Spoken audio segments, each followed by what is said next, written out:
Audio Jungle.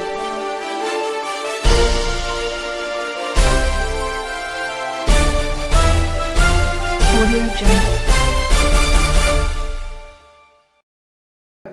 नमस्कार, प्रणाम दोस्तों। आप देख रहे हैं न्यूज फेम 24। मैं आपके साथ हूं धर्मेंद्र कुमार तरफ। आपको बता दें कि भारतीय ग्रामीण डाक कर्मचारी संघ के द्वितीय वार्षिक अधिवेशन मंडल कार्यालय बेतिया पश्चिम चंपारण में संपन्न कराया गया, जिसमें मुख्य अतिथि के रूप में नगर निगम उप महापौर गायत्री देवी एवं राष्ट्रीय अध्यक्ष दिनेश कुमार राय, मंत्री भारतीय डाक कर्मचारी संघ राजीव कुमार रंजन सचिव और भारतीय डाक कर्मचारी संघ मंडल बेतिया पश्चिम चंपारण के कोषाध्यक्ष संजीव कुमार चंद्रवंशी, स्वागतकर्ता सुधाकर मिश्रा और चंद्रभूषण चतुर्वेदी के द्वारा दीप प्रज्वलित कर धूमधाम से संपन्न कराया गया, जिसमें भारतीय डाक कर्मचारी की विभिन्न समस्याओं पर चर्चा किया गया और उसे समूहपूर्वक अवगत कराया गया।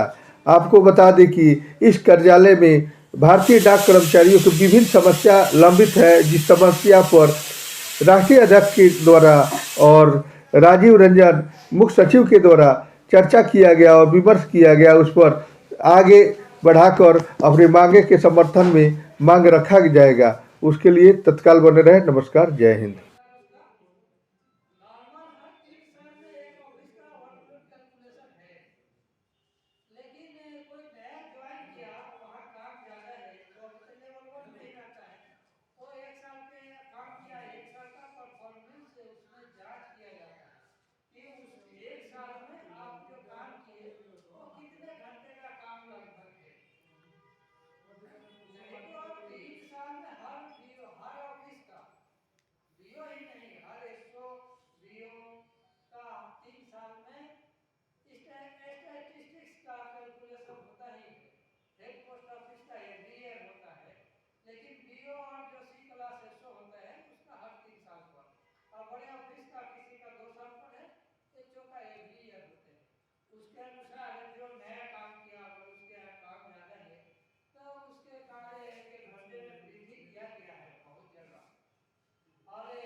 हमारे लोग से जितने भी होगा मैं आप लोग के लिए करूँगी। आप लोग से मेरी विनती है, आप लोग भी अपने स्तर से जितना भी जोड़ना चाहें डाक घर में वो जोड़ें। मैं अपने पद को यहाँ पर कुछ दिखाना चाहती हूँ। मेरे पूरे होने के बाद मुझे कुछ नहीं मिला है, सरकार ने कुछ नहीं दिया है, केवल मेरा स्थान है। मुझे कोई काम करने का अधिकार नहीं है। मुझे अधिकार मिलते ही मैं इस बात दिखाने के लिए कुछ करना चाहती हूँ। जैसे कुर्सी होगा, बिजली होगा, आरो होगा, मैं अपने स्तर से करना चाहती हूँ। लेकिन सबको तो रखी हूँ नगर निगम में, लेकिन अभी तक उसमें संज्ञान नहीं लिया गया है। फिर भी मैं इसके ऊपर जो लगाऊंगी या हो मेरा यही अनुरोध है आप लोग से। आपका बहुत बहुत धन्यवाद।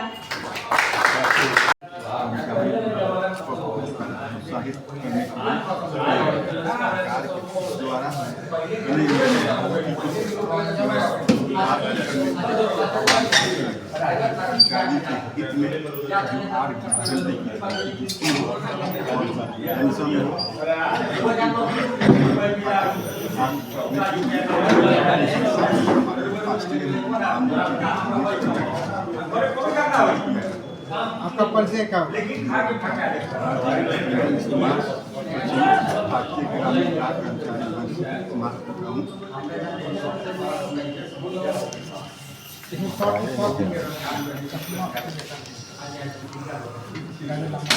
आगे बढ़ो,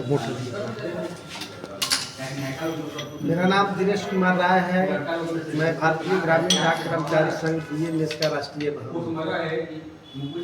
आज बेतिया मंडल में आयोजित भारतीय ग्रामीण डाक कर्मचारी संघ के 2008 अधिवेशन में सम्मिलित हुआ। मेरे लिए सौभाग्य की बात है। वर्तमान में 8वें वेतन आयोग की जो गठन हुआ है उसके आलोक में या उसको शामिल करने के लिए देश के 3 लाख ग्रामीण डाक सेवकों के लिए भारतीय ग्रामीण डाक कर्मचारी संघ प्रयास कर रहा है।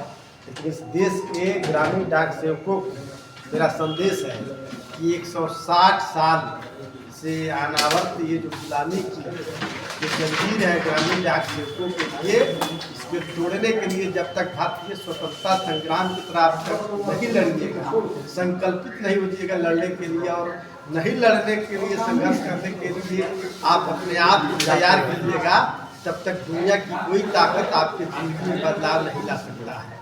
आज संगठन से जो लोग विमुख है, जो संगठन से अनइंटरेस्टेड है, वो जान ले कि सरकार के द्वारा और डिपार्टमेंट के द्वारा जितने सारी नीति और जितना सारा रूल जो आ रहा है उसके मुक्ति पाने के लिए केवल और केवल संगठन ही एकमात्र हथियार है जिसके द्वारा अपने मौलिक अधिकारों के लिए आप और हम लड़ सकते हैं। इसलिए जहाँ रहिए संगठित रहिए, संकल्पित रहिए और आने वाले समय के लिए अपने आप को तैयार होइए। संगठन के बिना आप किसी प्लेटफॉर्म पर दूसरा प्लेटफॉर्म नहीं है इस डिपार्टमेंट में लड़ने के लिए। ये ग्राम सभा नहीं है, ये तो अदर आम पब्लिक का सेक्टर नहीं है। यहाँ सरकार और विभाग के द्वारा यूनियन के प्रतिनिधि और उसका चैनल बनाया गया आपकी बात। जो कोई भी जंग सेनापति तब लड़ता है जब उसका सिपाही सशक्त होता है, संबल होता है, प्रतिबद्ध होता है।